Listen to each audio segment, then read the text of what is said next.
că dacă n-ar face parte din Mallorca, găsit mă bucătă din astea și de jur împrejur, că nu știu câte mii de kilometri, să fie numai pe țărangul asta, nu?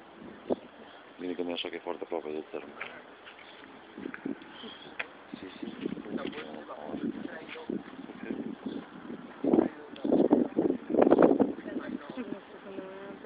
Aici? Ești bună. Asta mă angoasează. Nu mai vreau apă. Să infină. Eu cred că am dezvoltat o fobie de apă. Serios. Am cu paranoia Deci așa. când erai la mașină și eram singură în apă, nu știu cum respiram. Și bătea inima. Ține asta.